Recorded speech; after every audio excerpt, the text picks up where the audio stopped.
All right, y'all, it's Monday. It's time to help the people. So if you recall, some months ago at the top of the year, I did a video called The Do's and Don'ts of Apologizing. But what I realized is that many of us don't know how to properly accept an apology either. So that's what we're going to go over today, how to graciously, but also honestly and sincerely accept an apology. Let's get into it. So first things first, when a person is apologizing, listen. Listen to what's being said. Listen to what they're sorry for. That'll help you determine whether or not you're willing to accept it. Let's just say you talked about my mama and called me nappyhead, and you say, hey T, I apologize for talking about your mama. I can say, I don't accept that. That's an incomplete apology because you called me nappyhead too. So whatever the case may be, maybe the apology was insincere, maybe it was worded poorly or delivered badly, maybe you just still 10 feet deep in your feelings over the offense. Whatever the case may be, if you haven't genuinely forgiven that person in your heart yet, don't feel forced to try to verbally accept their apology just because they're standing right there in your face. Next, if you feel so inclined, you can thank the person for their apology. Because I don't care who you are, apologizing is not easy, especially if you're somebody like me who hates to be wrong. I would rather eat dirt than apologize.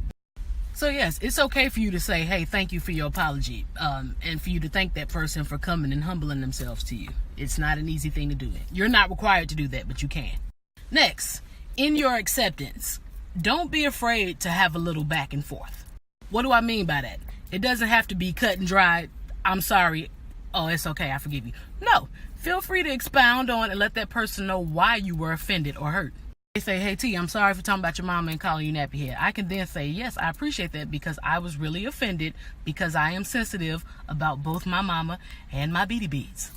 So if they're apologizing to you, they already know that they were wrong, but it's okay for you to help them understand why they were wrong and the impact that their words or actions had on you. Next, when accepting an apology, let's get rid of it's okay.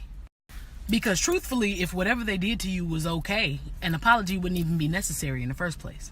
Better words to use instead are, I accept your apology, or I forgive you, or I understand. I understand. They say, hey T, I'm sorry I talked about your mama and called you nappyhead. I was just being stupid that day. I understand, because I understand you were just being stupid that day.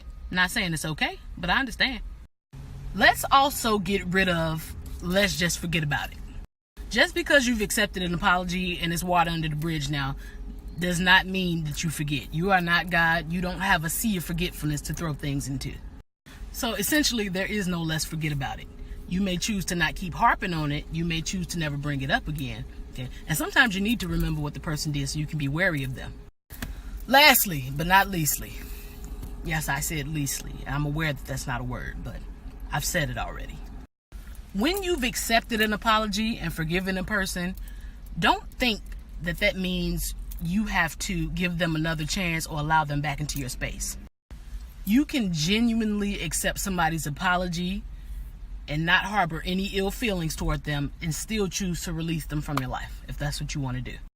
So I'm done. I hope that helps. As always, govern yourselves. And to everyone who got Wakanda tattoos at the top of the year because you were excited, don't feel bad now that the hype has died down. Still be proud.